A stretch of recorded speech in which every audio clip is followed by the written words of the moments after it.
Chapter 14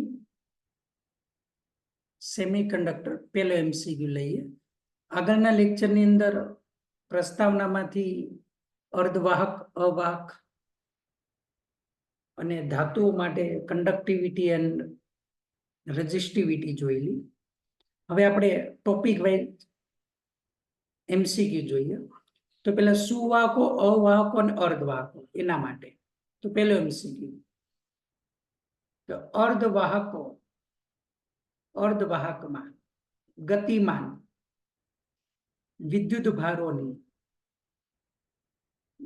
ભારોની સંખ્યા ખાલી જગ્યા વડે બદલી શકાય છે. તો અર્ધવાહકમાં વિદ્યુત ભારોની સંખ્યા ખાલી જગ્યા વડે બદલી શકાય. તો આન્સર જવાબ આવશે પ્રકાશ, ઉષ્મા કે આપેલ નાના વોલ્ટેજ વડે. પ્રકાશ, ઉષ્મા કે આપેલ નાના વોલ્ટેજ વડે ગતિમાન વિદ્યુત ભારોની સંખ્યા બદલી શકાય. બીજો એમસીક્યુ, ઉમદા સુવાહકમાં કન્ડક્શન બેન્ડ અને વેલેન્સ બેન્ડ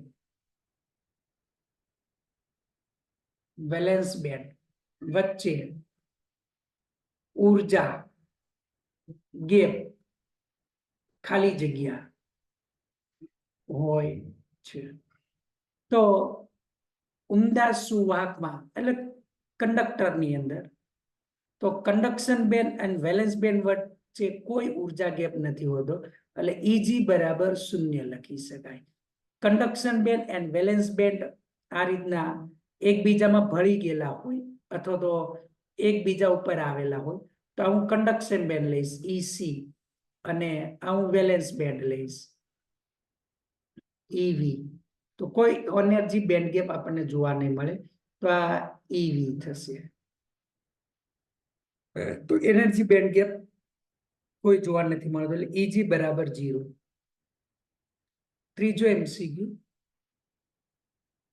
સોના અને જર્મેનિયમના ટુકડાઓને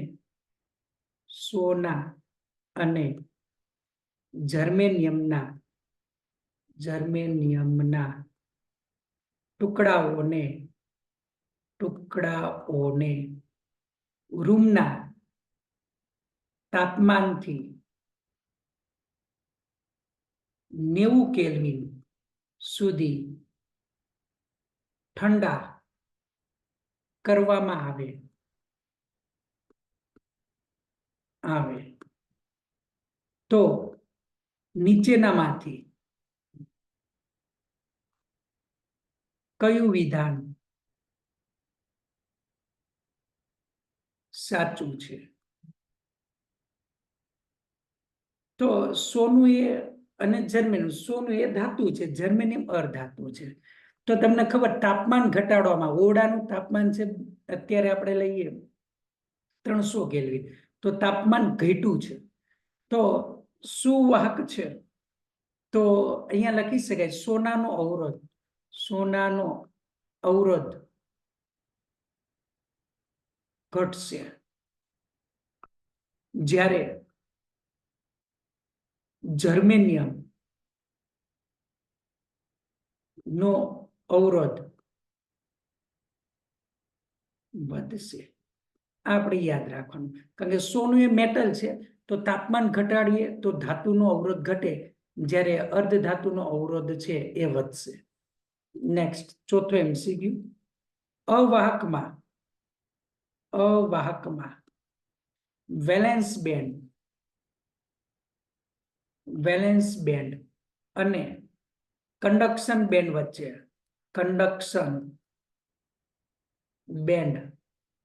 વચ્ચે ફોરબીડન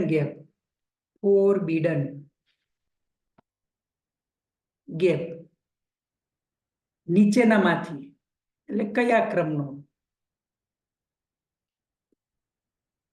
હોય છે. તો અવાહકમાં કીધેલું છે. તો ફોરબિડન ગેપ તો લખી શકીએ આન્સર. તો Eg greater than 3 electron volt, 3 electron volt કરતા વધારે. તો આન્સર અહીંયા આપેલો છે, એ ઓપ્શન છે. Here we take first option A 1 MeV, B 0.1 MeV, C 1 electron volt and D 5 electron volt. તો 3 ઇલેક્ટ્રોન વોલ્ટ કરતા વધારે એટલે આન્સર આપણે આવશે અહીંયા 5 ઇલેક્ટ્રોન વોલ્ટ. તો આ જવાબ આવશે અવાહક માટે. ત્યાર પછી 5મો MCQ કે અર્ધવાહકમાં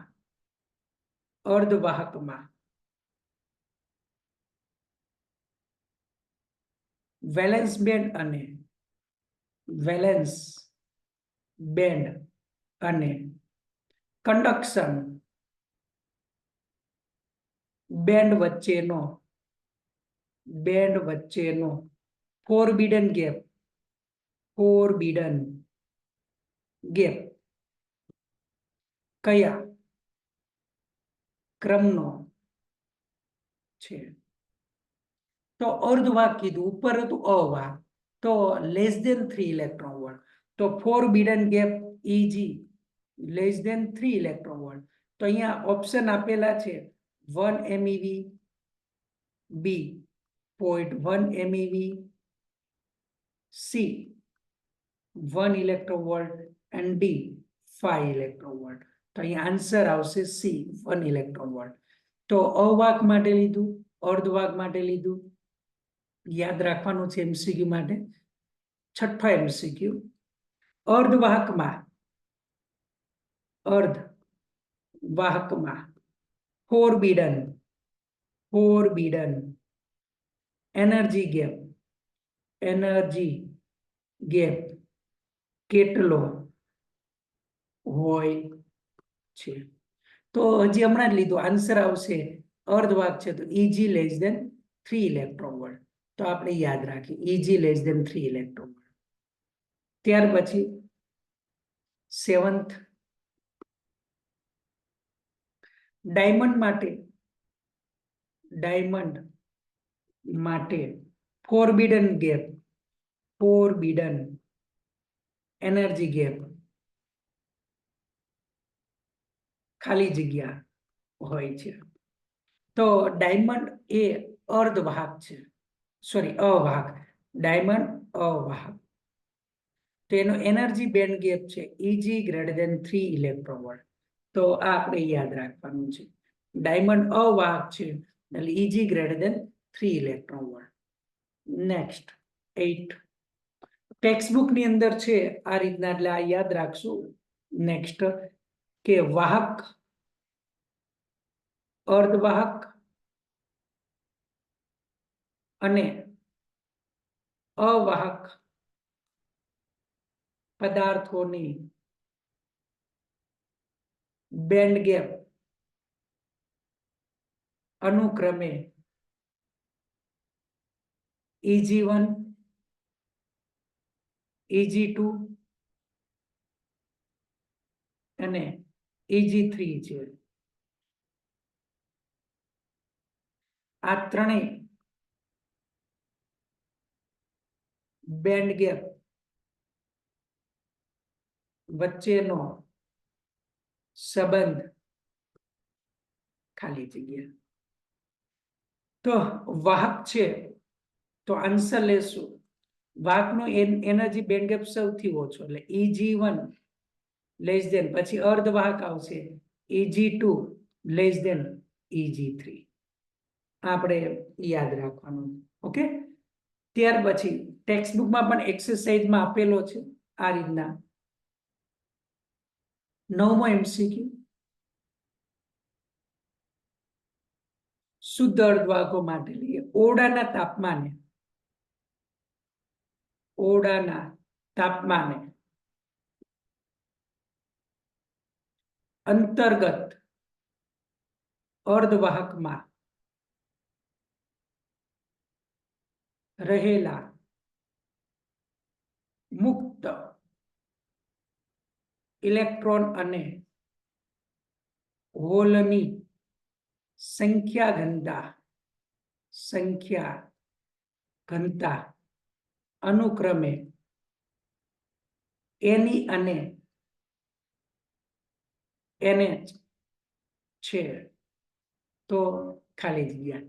તો ઓરડાના તાપમાન અંતર્ગત અર્ધવાહક છે, શુદ્ધ અર્ધવાહક છે, તેના માટે એની બરાબર NH.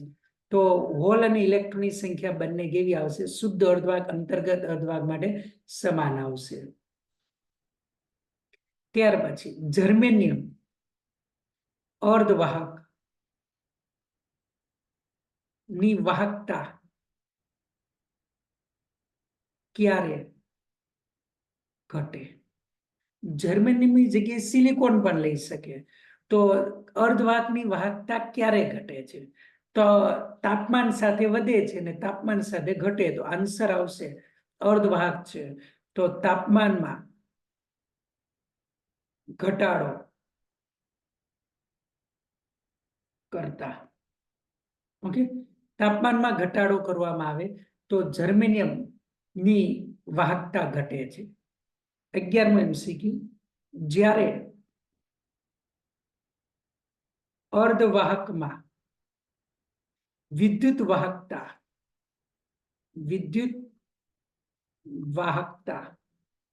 સહસંયોજક બંધ તૂટવાથી મળતી હોય ત્યારે તેને ખાલી જગ્યા અર્ધવાહક કહે છે. વિદ્યુત વાહકતા સહેજે બંધ તૂટવાથી મળતી હોય ત્યારે તેને ખાલી જગ્યા અર્ધવાહક કહેવાય. તો આન્સર આવશે અંતર્ગત અથવા ઇન્ટ્રિન્સિક અથવા શુદ્ધ અર્ધવાહક. આ ત્રણ નામ યાદ રાખવાના: અંતર્ગત, ઇન્ટ્રિન્સિક, શુદ્ધ અર્ધવાહક. 12મો MCQ, 0 કેલ્વિન તાપમાને અર્ધવાહકનો અવરોધ ખાલી જગ્યા હોય. તો 0 કેલ્વિન તાપમાને અર્ધવાહક સેમિકન્ડક્ટર બિહેવ લાઈક ઇન્સ્યુલેટર, એટલે અનંત. એટલે લખીએ 0 કેલ્વિન તાપમાને અર્ધવાહક અવાહક તરીકે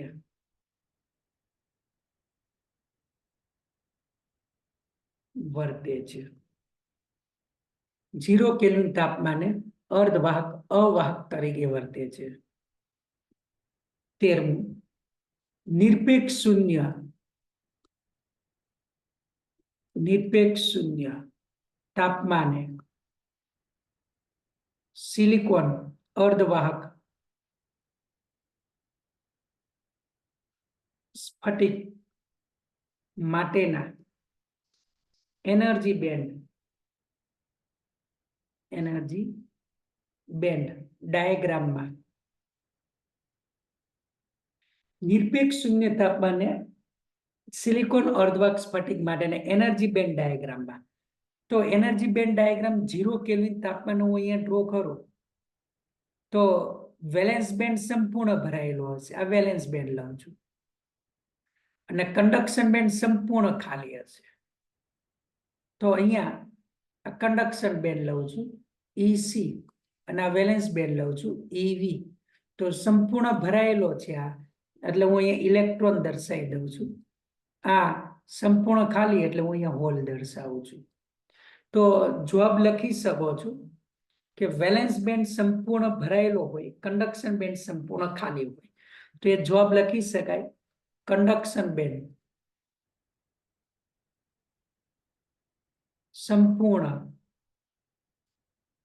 ખાલી હોય અને વેલેન્સ બેન્ડ સંપૂર્ણ ભરાયેલો હોય. ઓકે, નિરપેક્ષ શૂન્ય તાપમાને. ત્યાર પછી આગળ 15મો, સોરી 14મો. 14માની અંદર ઓરડાના તાપમાને, ઓરડાના તાપમાને અર્ધવાહકમાં ખાલી જગ્યા. તો ઓરડાના તાપમાને અમુક ઇલેક્ટ્રોન વેલેન્સ બેન્ડમાંથી ક્યાં ગયા હોય છે? કન્ડક્શન બેન્ડમાં. એટલે અહીંયા હોલ રચાય અને અહીંયા ઇલેક્ટ્રોન આવી ગયો એટલે ભરી ગયેલો હોય. તો અહીંયા લખી શકો છો કે કન્ડક્શન બેન્ડ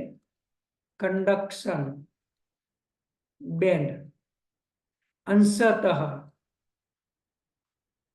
ભરાયેલો હોય, જ્યારે વેલેન્સ બેન્ડ અંશતઃ ખાલી હોય. કે આ યાદ રાખીશું. આજનો લાસ્ટ MCQ 15મો. એક અર્ધવાહકનો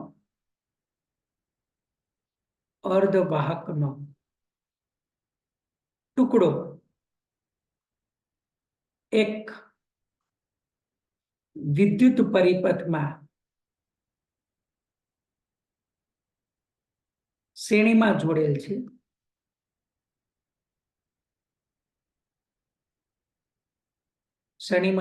છે. તાપમાનમાં વધારો કરતા પરિપથમાં પ્રવાહ ખાલી જગ્યા. તો તમને ખબર, તાપમાનમાં વધારો કરવામાં આવે તો અર્ધવાહકની વાહકતા વધે છે, એટલે પરિપથમાં પ્રવાહ શું થશે? વધશે. તો આજે અહીંયા સુધી રાખીએ 15 MCQ. નેક્સ્ટ ટાઈમ આગળ લેશું.